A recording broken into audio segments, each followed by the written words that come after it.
This is part 7, which is the last part of the preliminary lectures. And in this part, we shall have a re-look at trigonometric functions in a more geometrical way. And the way, and it is the unit circle that is the key to visualizing trigonometric functions, which we shall use in proximity analysis.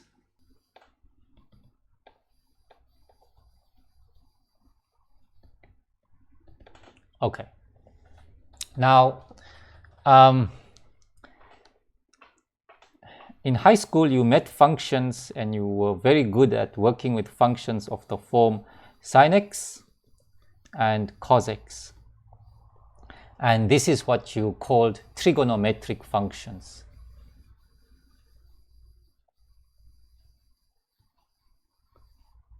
At university, we are going to show you that these trigonometric functions are really called circular functions, because they all originate from the unit circle. Okay, so let's just draw a unit circle. Okay, radius 1. Okay, now why is this called why is this called why is the sine and cosine the trig function, circular functions? Because they all originate from the unit circle. Okay, so let's look at this positive x-axis. Okay, there's the positive x-axis. Okay, now what happens is, let's say we take a number like an angle. So an angle like x equals 90 degrees. Okay, now what it means here is that we always rotate from the positive x-axis. So because it's positive, is an anti-clockwise, so I rotate this guy anti-clockwise 90 degrees, and I see which point on the unit circles it punctures, and the point it punctures is 0, 1. Okay, now that x shadow 0 is nicknamed cosine of 90 degrees. So an angle is a point puncturer on the circle, and the 1 is the y shadow 1 is called sine of 90 degrees. Okay, so in general, what happens here is that, let's say that instead of 90 degrees, I just rotate it by x degrees. So here is an x, so I rotate it by x degrees. And notice that it will puncture a point on the unit circle. So it's unit circle, so it's radius 1. Okay, so the point obviously has got an x and a y shadow. Okay, so in this case, the x shadow, and this is the y axis. So the x shadow is going to be called cosine of the angle, which is x. And then the y shadow is going to be called sine of the angle, which is equal to x. Okay, so this x shadow here is called cos x, and this y shadow here is called sine x. Okay, so what happens here now is that notice that if you look at this right angle triangle, the hypotenuse is 1. So if you apply Pythagoras' theorem, you actually end up with cos squared x plus sine squared x is going to give you 1 squared, which is the radius of the, which is the radius of the circle, which is the hypotenuse, which is 1. And so that is why you end up with these identities in trigonometry, which all comes from the unit circle. Now let me introduce a more direct way of puncturing points on the circle, and this is what is called the radian measure.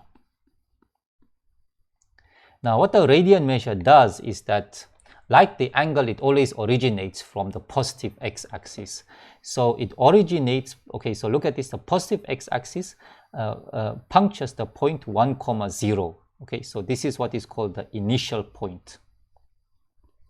Now what the radian measure does, instead of rotating this arrow and spearing a hole through this thing, what it does is that the radian measure actually has a direct measure. So you measure, so you take a piece of string and you walk all the way from there to there. Okay, so you walk all the way from 1, 0 to the point that's punctured in question. So that is cos x, sine x. Okay, so here you punctured it with a rotation of x degrees.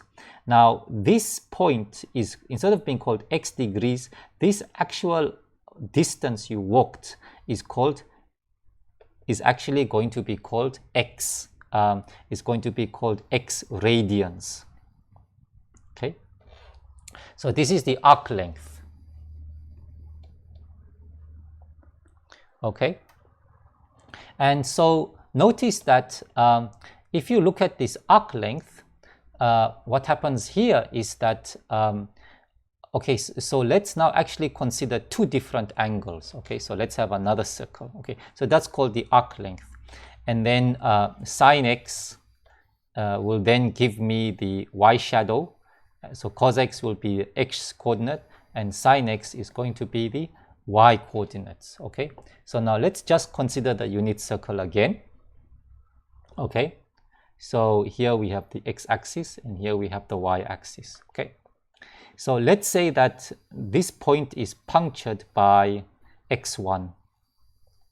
Okay, so I measure, remember I always start from this point, 1, 0, the initial point. Okay, then let's say I do another one. So instead of going x1, I go further along the circle and I call this guy x2. Okay, so notice that if I puncture, then the coordinates of this point punctured is equal to cos x1 and sine x1. So this is going to be the distance between, so this is going to be cos x1, and then this guy that is punctured here is going to be cosine of x2 and sine of x2. Okay, right, sine of x2. Now, okay, so now the question, the point here is that, so this is cosine of x2 and sine of x2. Now, look at this distance, the one in red. That distance is so if I say x2 minus x1, you see, that will actually give you, that red distance will actually give you the, what is it, the actual distance to move from x1 radians to x2 radians along the unit circle. Okay, now remember that this guy is cos x1 because he's the y shadow, and notice that this is cos x2 because he's the x shadow too. So notice that this is just a projection of this curved length. So the distance between cos x2 and cos x1, which is just the y shadows, is therefore smaller than or equal to x2 minus x1. Okay, and likewise for the y shadow, because the y shadow is sine x2 and this is sine x1, and so therefore we end up with sine x2 minus sine x1 is going to be smaller than x2 minus x1. Okay, now therefore this property is what is called a contraction property. So the moment you start working with radians, then your functions f of x is equal to sine x and g of x is equal to cos x are called contraction maps because the image is closer than the pre-image. Okay, so let me show this thing in mapping diagrams. So let's say this is xy, and this is, so I'm putting my x and my y axis parallel as opposed to 90 degrees in a normal graph. Then let's say I've got x1 and I've got x2. Then I calculate sine of x1. So now this is the mapping diagram for f of x is equal to sine x. So I end up with sine of x1 and I end up with sine of x2.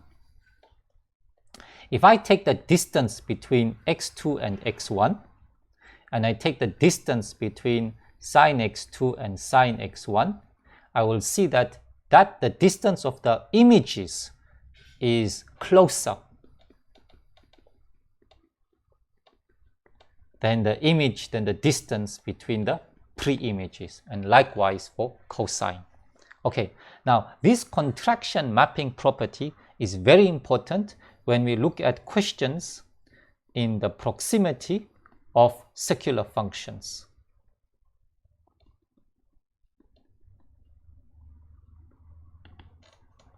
So circular functions are like, so as we said, they are trigonometric functions. So now look at this. Pi is something that is pi is a number that you cannot get accurately. So I can just only at best approximate him by x. Okay. So let's say I can approximate pi by, let's say, correct to 2 decimal places. So if it's correct to 2 decimal places, then he must be 0.005. Okay. Remember, 2 decimal place means 5 times 10 to the minus 3. Okay, so x is my approximation. So the big question I have is that how much does the error propagate? So instead of using pi, so instead of calculating 7 sine of 2 pi, okay, so instead of using the actual pi, I instead of now use the approximation, which is, so it is, let's just undo this. So let's say that instead of doing that, I now use, instead of pi, I now use x. So I get 7 sine 2x. Then how much error, what is the damage that is now done? So what is the error that is propagated by x being 0.005 of pi? Well, to answer this, you will see that our property helped us a lot, the contraction map, because that property will enable us to reduce this distance in terms of the original distance between x and pi. Let's see how we go about it. Okay, so the first thing is that I'm going to take out the 7. So I get 7 2x minus sine of 2 pi. Okay. Once I get the 7 out, then I know that the absolute value of this is going to be the absolute value of a product. So it's the absolute value of sine 2x minus sine 2 pi. Okay. And then what it then means here is that I can then write this out. Okay, absolute value of 7 is just 7 because it's positive. And I get sine 2x minus sine 2 pi. Still far from my target of this distance, which is x minus pi. But here, I now see that this sine function, okay, this sine function is a contraction map. So these are my pre-images. So I know that this is smaller than the distance between my pre-image, which is 2x and 2 pi, okay? And now what I then do here is that I can now factorize the 2 to expose my desired x minus pi term. And then in this case, this is 7, and I can then take absolute value of a product. And this is equal to 14 because absolute value of 2 is 2. And so I get 14 times x minus pi.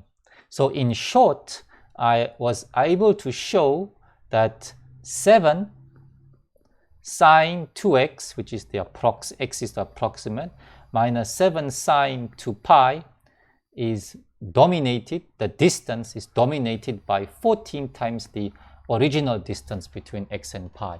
So if this guy is off by 0.005, I think it's 2 decimal places, let me just see, yes, 0.005, then it means that if I use x in place of pi, then 7x 2x will be off 7 sine 2 pi by 14 times 0.005. Okay.